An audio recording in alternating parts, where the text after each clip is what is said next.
OK, we'll get an update on the violent incident in the Melbourne CBD today with our reporter shortly. But first, with the weather, here's Paul Higgins. And Mary, plenty of cruise ships in Melbourne for the Cup Carnival. And if they stay for a few days, the weather will be much better than it has been this week. Cold again last night for this time of the year, as low as -4 at Mount Hotham. Showers and storms started up in the southwest late this morning, and they've steadily moved east. So far, 3 millimetres at Cerberus is the biggest fall. Warmest today, Hopetoun, Mildura, Oyen and Walpea with 27 degrees. In Melbourne, we made it to exactly 20 at 4:25 this afternoon, but it's now dropped back to 15. That soaking we had on Cup Day didn't have much impact on our water storages. They're down to 63.2% full tonight. Severe thunderstorms in Darwin this afternoon and warming up in Adelaide and Perth. Also in the west, an earthquake, a magnitude 5.4 near Lake Muir in the southwest corner. Now, a weak cold front is heading for Bass Strait, but you can see there it'll actually slip away overnight as high pressure builds across the state tomorrow. On Monday, that high will be east of us, so we'll have north winds and warmer on Monday and Tuesday before a pressure trough brings a change Tuesday afternoon. But tomorrow, that's where the rain's headed for.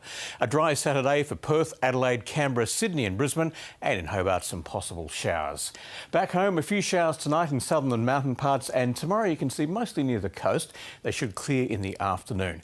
Fairly cloudy on and south of the ranges, but sunny north of the Divide. We'll have westerly winds and there'll be some afternoon coastal sea breezes on the way too.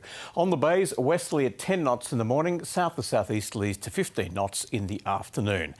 Well, a shower or two will pass through Melbourne this evening. This is what the radar looks like at the moment. Cloudy in the morning with a slight chance of a shower and then some sunny breaks in the afternoon. 11 to 20 degrees in the city. Light winds in the morning becoming southwesterly.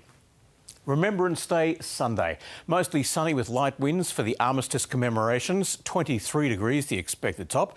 On Monday, we jump up to 29 degrees with a north wind and cloud will be increasing. And the reason for that is that trough on the way. Tuesday, some afternoon showers and thunderstorms and a fresh north wind. 25 degrees expected then. And then Wednesday, it drops back because the wind will go more southerly. 21 degrees with some morning showers. On Thursday, a possible morning shower and only 17 degrees, so that'll be a bit of a change for us. And next Friday, it should be fine, partly cloudy with a top of 21 degrees, Mary. Thanks very much for that, Paul. Now, let's just return to our top story, the developing story, the terrifying attack this afternoon in Bourke Street, Melbourne CBD. Police shot a knife-wielding man after he stabbed 3 people. One of the stabbing victims is dead and 2 are in hospital. They're not looking for any other person involved in the incident. We can go back now to James Oaten, who's in the CBD. James, it happened in broad daylight. Many people seem to have witnessed this attack. There certainly have been many eyewitnesses to this attack because this happened just shortly after 4 o'clock.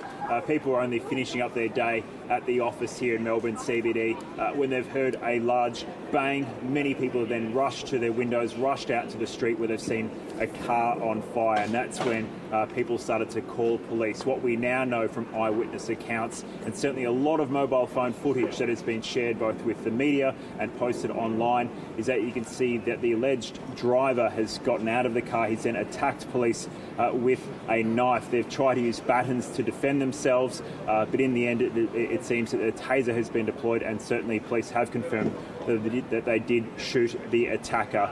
This has been quite concerning for a lot of people who have looked at it. Let's have a listen to what some of the people have told us this afternoon.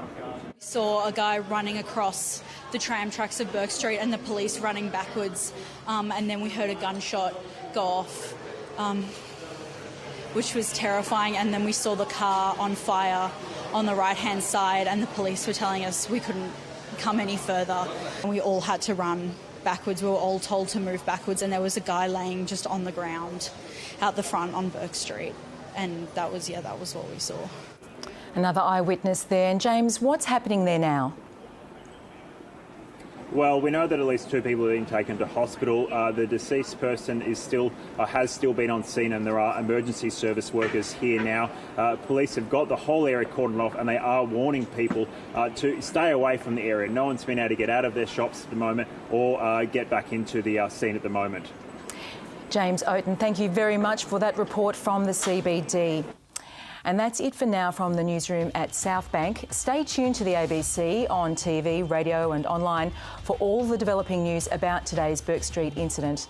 Please join me again tomorrow. Have a good night.